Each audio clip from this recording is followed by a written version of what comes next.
वालेकुम दोस्तों, कैसे हैं आप सब। उम्मीद है आप सब खैरियत से होंगे। इससे पिछले वीडियो में मैंने आपसे कुछ चीज़ें शेयर की थी साइबर क्राइम के बारे में, साइबर बुलिंग के बारे में, जिसमें ये कहा था कि अगर कोई आपके साथ आपको ब्लैकमेल कर रहा है या आपसे हरासमेंट कर रहा है या इलीगल या अनएथिकल डिमांड्स कर रहा है, उस सूरत में आपने साइबर क्राइम विंग एफआईए में आपने जो है कंप्लेन लॉन्च करनी है। ठीक है, उस लॉन्च के बाद ये सवाल मुझसे पूछा गया कि अगर हम कंप्लेन लॉन्च करते हैं तो फिर उसका क्या होगा।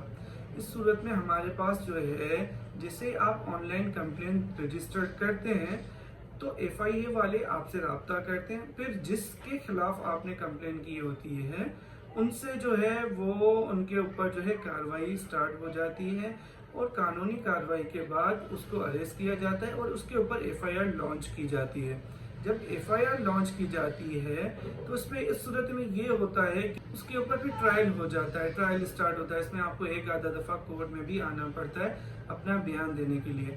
अच्छा, इस सूरत में ये कि अगर वो कोर्ट में आ जाता है और एक अमूमन आम सी बात होती है कि एफआईआर तो कटती हैं, केसेस भी चलती हैं, लेकिन लोग जो हैं, जो ये मुलजिम हैं, वो बरी हो जाते हैं।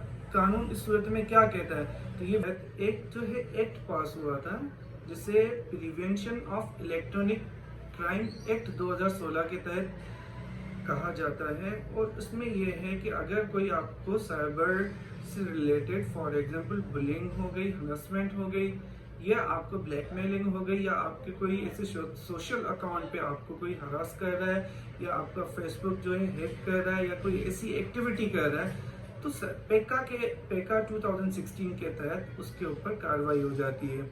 अब इसके जो है संगीन नताइज हैं, शेयर कर रहा हूँ आप लोगों से। ये है 2018 में ईयरली लीगल रिपोर्ट के तहत आया था और पेज नंबर है 329। इसमें मुलजिम पर इल्ज़ाम था कि उसने मुद्दई के नाम का जाली फेसबुक अकाउंट बनाया और उस बेनाम करने के लिए जाली और फाश पोस्टें लगाई। हाई कोर्ट ने मुलजिम की जमानत खारिज करते हुए करार दिया कि ये एक संगीन और नाकाबिल जमानत जुर्म है। इसी तरह एक बहुत सारे और फैसले हैं जो हाई कोर्ट्स ने और सुप्रीम कोर्ट्स ने दिए हुए हैं कि साइबर क्राइम से रिलेटेड उनको जमानतें उनकी खारिज हुई हैं। काफ़ी साल तक तो उनको पहले जितने भी ये संगीन थे इनको हाइनियस ऑफेंस में जो है कहा गया है और इनको जो है बेल जो है इनकी ग्रांट नहीं होती। तो उन बच्चियों से मेरी गुजारिश यही है, तो अब परेशान होने की ज़रूरत नहीं है।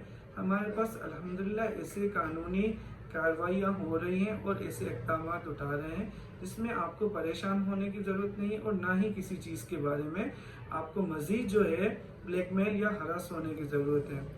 Thank you so much.